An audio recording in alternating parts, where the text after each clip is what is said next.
Hello everyone and welcome back to my Bold and Beautiful 29 YouTube channel. I hope you guys are having a wonderful day. Before we start, please hit the subscribe button and give this video a thumbs up. Hope will have a furious warning for Daphne while Finn faces a tough Steffi choice. Hope will finish her discussion with Carter, who confessed Daphne's kiss, before Hope admitted she saw everything. Carter will remain regretful over disappointing Hope, but she'll at least be happy that he came clean and agreed Daphne should head back to Paris. Still, Daphne has easily developed real passions for Carter, and that was no way part of the plan. Although Daphne wasn't supposed to actually fall for Carter as part of Steffi's scheme, she's floundering now that she wants him for herself. Of course, Hope will watch what Daphne wants and will make that demitasse clear in their forthcoming battle. In the design office, Hope will track Daphne down and decide to get a many effects straight with her. Once Hope spills that she witnessed Daphne making her move, she'll advise that it's no way going to be again. Hope will push Daphne to understand that Carter's taken and that no further romantic plays should be made. Maybe Hope will prompt Daphne to follow through on her plan to return to Paris and suggest she can hook up with some dashing Frenchman there. Whatever the case, Carter wouldn't be an option for Daphne, at least as far as Hope's concerned. Will Daphne change her mind about going back to France? Could Daphne end up fighting for Carter now that these real passions have formed? Still, you can go. Hope will make her pay the price if Daphne dares to make any other moves on Carter. In the meantime, Finn will prepare to head home after his deep discussion with Luna. Although Finn might intend on telling Steffi about Luna's house arrest situation at Bill's place, he'll soon have a good reason not to. Steffi's about to go on another Luna diatribe and leave Finn feeling like his marriage would be over if she knew Luna wasn't locked up in captivity. Our prognostications suggest that'll lead to Finn keeping his mouth shut about Luna's living arrangements laterally this week. Finn's going to set himself up for heartache by keeping secrets. Ridge replied to Finn's evil son while Daphne suggested at her real passions for Carter.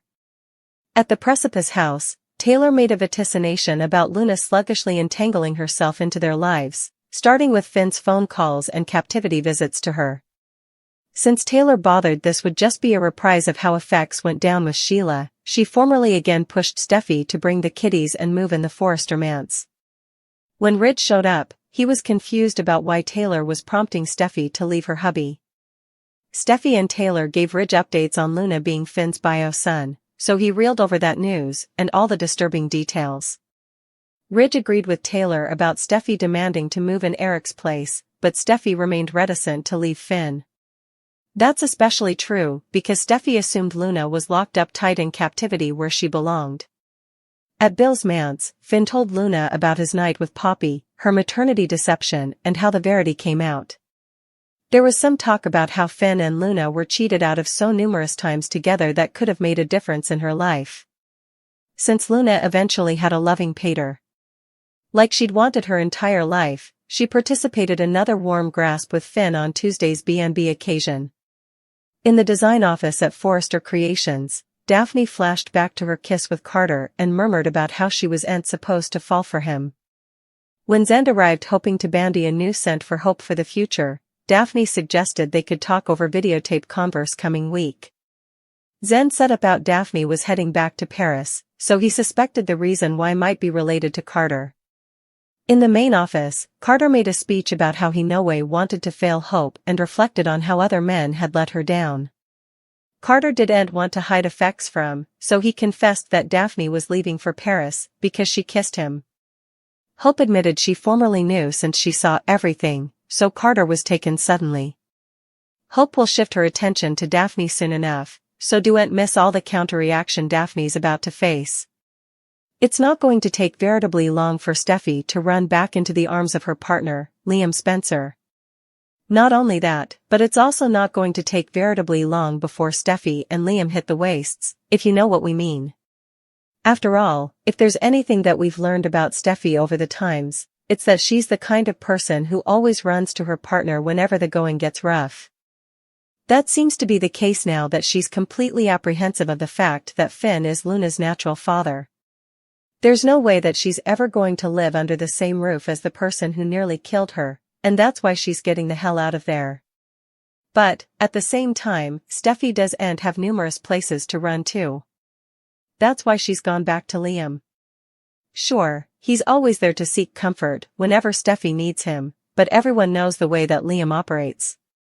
He sure loves to play the idol during bad times. And that's exactly what's going to be now.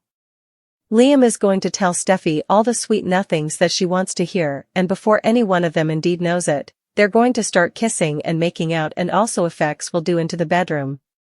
Isn't that the way it always happens? Let's just hope that Steffi doesn't get pregnant again this time around, because also, she's going to have to break some heartbreaking news to Finn. Commodity just isn't making sense. Ridge did have Commodity to say right before he inked over his company several months ago. Keep reading below for everything you need to know. There seems to have been a change in heart for Ridge. That's because many months ago he acted like he didn't want to be CEO presently, but at the same time, it seems like he doesn't want Brooke Logan to be in the position. Moreover, Steffi is still working and making some enough big opinions at Forrester Creations. It seems like it's the Logan women, which also includes Hope Logan, that has gotten the short end of the stick. But at the same time, people want to know what Ridge's real motive was then. Of course, the internet has had a lot to say about it. Some have indeed reflected with, Ridge made her co-CEO to let him be suitable to design, but it frustrates me because why don't they bring RJ back? Also, he's further Forrester than Ridge and Steffi, though perhaps they can remake with a better RJ. Another critic wrote, Brooke should have been Nemedco CEO whether Steffi liked it or not, and Ridge returned to designing full-time. I don't really understand who designs anything if Eric is substantially retired, Ridge is Entheco CEO president, Thomas left, RJ literally dissolved, and Zend isn't that educated. And also, there was this comment as well, inconsistent liar. It's impersonality to observers, hence why I infrequently watch and only a nanosecond at a time then and there. I'd rather come on Reddit and hear what others have to say, because the posts then are more written. Hope lost out on another man.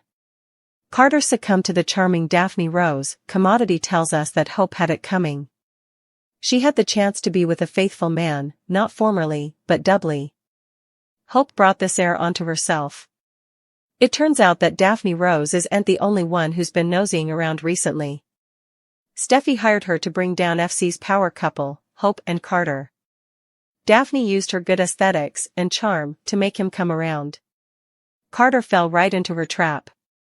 She got him where she wanted him. Hope caught the two in a grasp. They were about to kiss until Daphne went in for the kill. Hope might end up losing her man to another woman. Her worst agony is about to come true. Hope allowed. She nabbed a Joe who was completely committed to her. She disassociated Liam because she didn't want to be married to a man with a disunited heart. Carter's guilt has formerly been eating away at him after the FC preemption. It could get indeed worse as Hope and Daphne fight over him. Hope brought these love problems onto herself. She had the chance to be with a married man doubly ahead. First, Hope ditched Wyatt for Liam. Also, she would completely commit to Thomas, indeed after his numerous proffers. She broke both of their hearts. It's also no coexistence that two of these men left city. Hope claims she wants a man who's married to her. Still, her conduct proves else. She has no problem hurting others, especially when it's for her particular gain. The Forresters believe she's only with Carter so she can retain her position at Forrester Creations. She hasn't proved that she loves Carter. She didn't indeed realize that he was still feeling shamefaced about taking over the company.